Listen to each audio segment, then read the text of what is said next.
شاب ادعى بانه ضربته طوموبيل وهربات.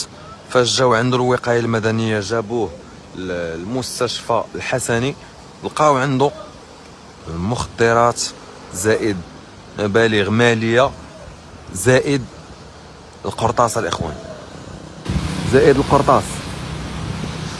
فمن بعد ما لقاو عنده هادشي جاو رجال الامن لعين المكان، الشرطه التقنيه والعلميه،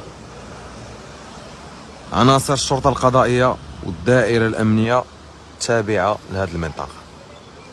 الله يدير شي تاويل الخير. استنفار امني هنا بمنطقه الحي الحسني بخصوص هذه القضيه الخطيره جدا.